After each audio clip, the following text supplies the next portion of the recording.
четверо приезжие, и все четверо были локализованы прямо в аэропорту. Некоторые из стран ближнего зарубежья, некоторые из других регионов страны. Я считаю, что вот опять же введение мною решения о том, чтобы была самоизоляция приезжих, точнее из других регионов, в том числе, чтобы жители республики дома, а те, кто приезжают из других регионов в обязательном порядке, мы изолировали обсерватор, тоже сыграла роль. Эти люди дальше никуда не пошли, именно из аэропорта уже были доставлены.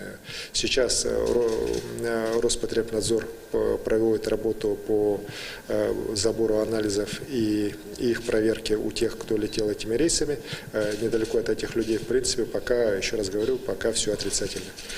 Хорошие новости по Мирному. У нас несколько работников телерадиокомпании «Алмазный мир» находились под подозрением по коронавирусной инфекции новой, но вот хотя была у них пневмония и так далее, вроде бы схожие симптомы, но анализы, которые были проведены и там, и в Мирном, и здесь, в Якутске, уже в том числе на лаборатории Роспотребнадзора, они показали отрицательные результаты. Поэтому сегодня у нас по городу Мирному пока вот подтвержденный только один больной, тот человек, который у нас получил это заражение, проходя лечение в Подмосковье. Вот. В целом в других районах у нас ситуация без изменений.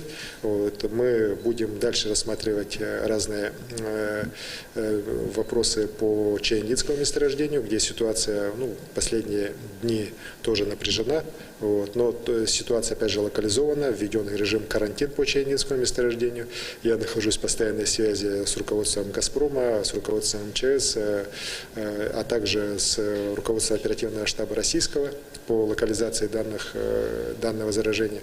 Мы в ближайшие сутки уже будем принимать ряд решений, уже технических, по развертыванию там на месте медицинских уже групп для локализации и лечения, прохождения лечения там уже людьми, которые находятся сегодня на Чаендинском месторождении. Ну и главное, мы добились того, чтобы «Газпром» уже в ближайшие дни направил туда медицинскую бригаду для поголовного тестирования всех работающих на Чаендинском месторождении, не только вот той структуры, где сегодня выявлен коронавирус, но и всех других подрядных, субподрядных организаций «Газпрома», а это всего свыше 9 тысяч человек.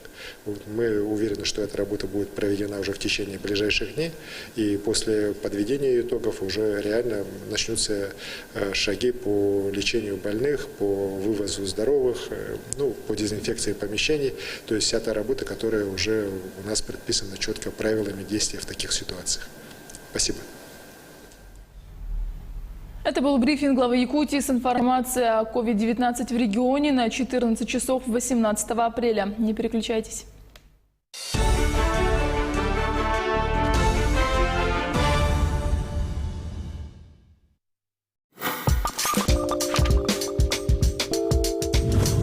Сегодня надо быть особенно внимательными друг к другу, соблюдать все меры предосторожности.